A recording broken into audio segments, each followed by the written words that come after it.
Doctor বলেছে আমার পা আর কোনোদিন সারবে না, সারা জীবন আমাকে এভাবে পঙ্গু হয়ে থাকতে হবে।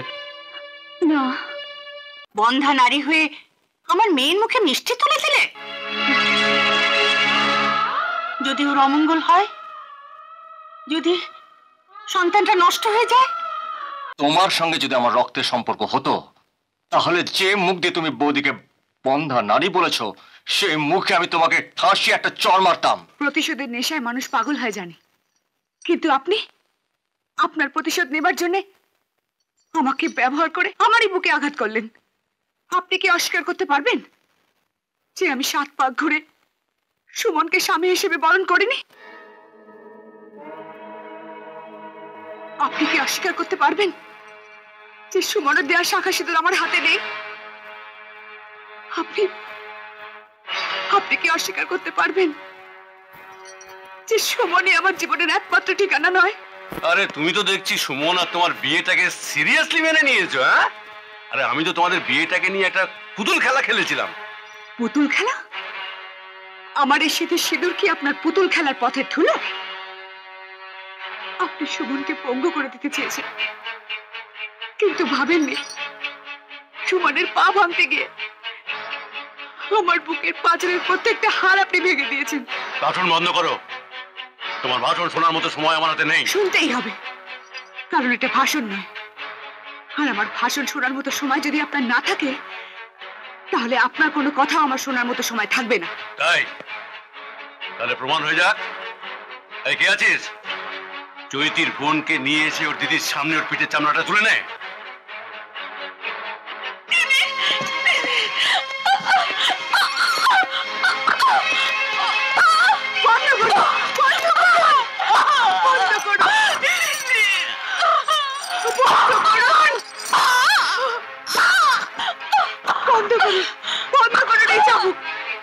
আমি কথা দিচ্ছি, আমি আপনার সব কথা শুনবো। Stop it!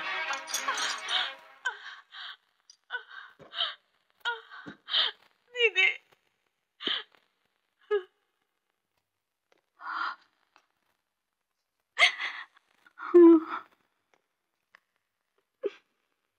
কাঁদে রে লক্ষ্মী, কেঁদো না। ধৈর্য ধরো, দেখবে সব ঠিক হয়ে যাবে। কান্না তো আমার ঘরে ছিল না, তবে কেন কান্না? কেন আমাকে কাঁদতে হচ্ছে? কেন তোমাকে গোপনে কাঁদতে হচ্ছে? বলতে পারো কেন এমন হলো? ভগবান ছাড়া কেউ বলতে পারবে না লক্ষ্মী। আমি শুধু এইটুকু বলতে পারি, ভগবান সুখের ঘরে মাঝে মাঝে দুঃখ দিয়ে দেখেন যে আমরা ভগবানকে ভুলে গেছি কিনা।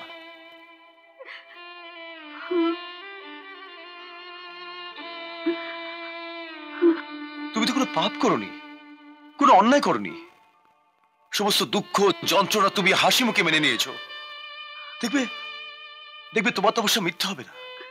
সুমন ঠিক ভালো হয়ে বাড়ি ফিরে আসবে। হ্যাঁ, ঠিক ভালো হয়ে বাড়ি ফিরে আসবে। দাদা, বৌদি, চৈতি, সুমনা, দেখো আমি ফিরে এসেছি।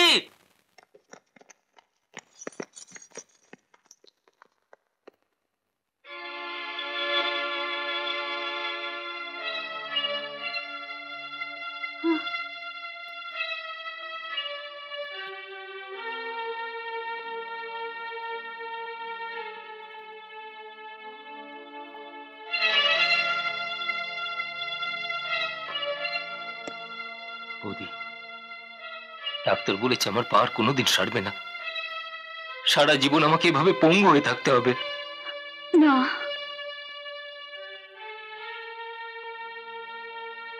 ছোটদা, ছোটদা, এ আমি বিশ্বাস করি না। ছোটদা, এ হতে পারে না।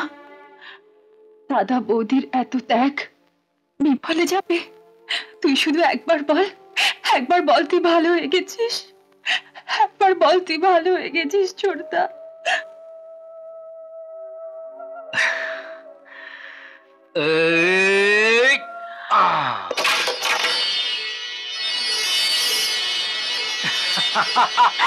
আমার সঙ্গে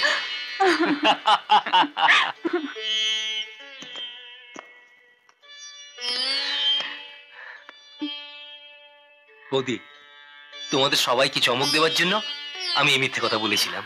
ওরে, এমন কোনো চমক দিস না যে চমকে আমার মনের বিশ্বাস নষ্ট হয়ে যায়। আমি মায়ের কাছে দিব্যি করেছিলাম, তোর পা দুটো যতদিন না ভালো হবে ততদিন আমি একবেলা উপোস করে থাকবো। বৌদি, তুমি আমার জন্য উপোস করেছো? তোমার এই ঋণ আমি কিভাবে শোধ করবো বৌদি, বলো? তোকে ঋণ শোধ করতে হবে না, তুই শুধু কথা দে কোনো কারণে তুই আমাদের পর হয়ে যাবি না। কখনো যাবো না বৌদি, কখনো যাবো না। সুমন সুস্থ হয়ে ফিরে এসেছে, দাদা বৌদিকে আপন করে নিয়েছে। এবার তুমি হেরে যাবে বিভাস। হারতে আমি শিখিনি সুনেত্রা, এবার আমি আমার নতুন চাল চালবো। লক্ষ্মী আর নারায়ণের জীবন থেকে সুমনকে আলাদা করে দেব। তুমি শুধু আমার ইশারা মতো কাজ করে যাও। মা গো, কি হয়েছে জ্যোতি? কি হয়েছে? কি হয়েছে তোমার? বৌদি, তোমাকে বলা হয়নি আমি আমি মা হতে চলেছি। ওগো শুনছো? ওগো শুনছো? চৈতি মা হবে, চৈতি মা হবে। চৈতি, তুমি বসো বোন, তোমাকে মিষ্টি মুখ করাই।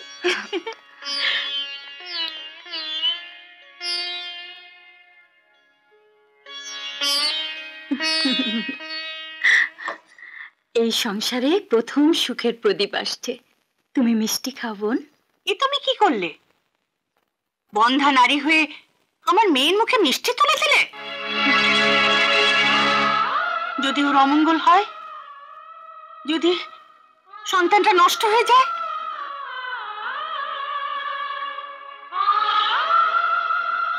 আশীর্বাদের মিষ্টি বিষ নয় মা, যার জন্য চৈতির সন্তান বিষক্রিয়াতে নষ্ট হয়ে যাবে। আপনি কি চান বলুন তো? সুমনা, আপনি কি আমাদের ঘর ভাঙতে এসেছেন? ছোট মুখে এত বড় কথা। আমার কেউ নেই বলে আমি মেয়ের বাড়িতে পড়ে আছি, তাই বলে মেয়ের ভালো মন্দ দেখার ক্ষমতাটুকু আমার নেই? ঠিক আছে, ঠিক আছে, জামাই বাবাজি আসুক, আমি আজই এ বাড়ি ছেড়ে চলে যাব। আমি এ বাড়ি ছেড়ে চলে যাব। কি হয়েছে মা? জামাই বাবা। আপনি কাঁদছেন কেন? বাবাজি, চৈতি চৈতি মা হবে, কত আনন্দের খবর বলো। তা তোমার বৌদি চৈতিকে সন্দেশ খাওয়াচ্ছিল, তা আমি বললাম কি, তুমি তো বন্ধা নারী, তোমার হাতে সন্দেশ খেলে আমার মেয়ের সন্তান নষ্ট হয়ে যেতে পারে, বন্ধ হতে পারে। আচ্ছা বলো, এটাতে কি আমার অপরাধ? ও বাবা, এর আগেও একটা ব্যাপারে আমি তোমাদের সাবধান করেছিলাম, বলো তোমাদের অমঙ্গল হয়নি? অমঙ্গল হয়নি বলো বাবা। বৌদি, তুমি কিন্তু চৈতিকে মিষ্টিটা না খাওয়ালেই পারতে।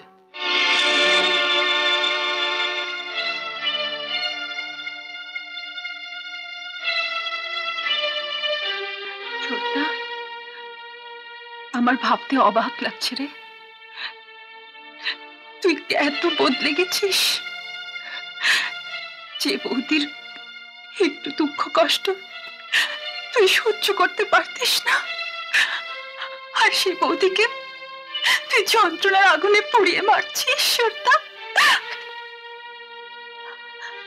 এই একটা মিষ্টির কারণে মায়ের কথাটা তো সত্যি হয়ে যেতে পারে। কারণ এটা তো মিথ্যে নয় যে যে তুমি একজন বন্ধা। সুমন, তুমি কিছু বলো না, আসলেই তো আমি বন্ধা নারী।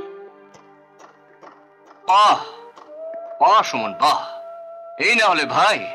হ্যাঁ বৌদি, এই সুমনকে নিয়ে তুমি গর্ব করতে, নিজের ছেলে মনে করতে, আজ এই সুমনের মুখে শুনতে হলো যে তুমি একজন বন্ধা নারী। সুমন, 1000 বছর তপস্যা করলেও এরম একটা দাদা বৌদির ছোট ভাই হওয়া চায় না। কি বলতে চাও তুমি? শুধু বলতে চাই, তোমার সঙ্গে যদি আমার রক্তের সম্পর্ক হতো, তাহলে যে মুখ দিয়ে তুমি বৌদিকে বন্ধা নারী বলেছ, সেই মুখে আমি তোমাকে ঠাসি একটা চড় মারতাম। ও বাবাজি, বাবাজি, ও বাবা গো, তোমার বৌদি তোমাকে শাসন করার জন্য গুন্ডা ভাড়া করে রেখেছে। এই, মুখ সামলে কথা বলুন। কি?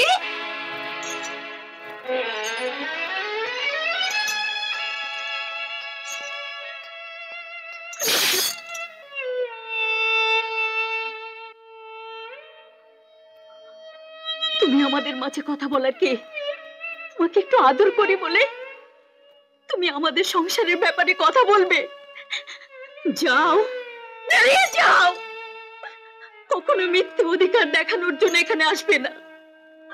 আসলে তুমি তো আমাদের কেউ নও। ঠিক বলেছেন। কে আমি? কে আমি?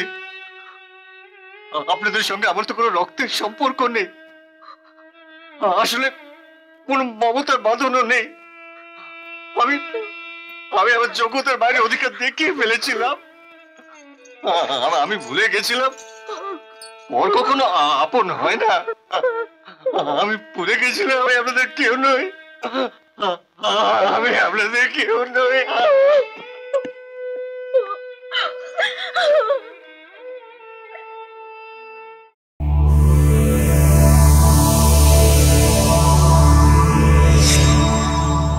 এমন আরো অনেক ভিডিও দেখতে এই চ্যানেলটি সাবস্ক্রাইব করে নিন এবং পাশের বেল আইকনটি প্রেস করে দিন।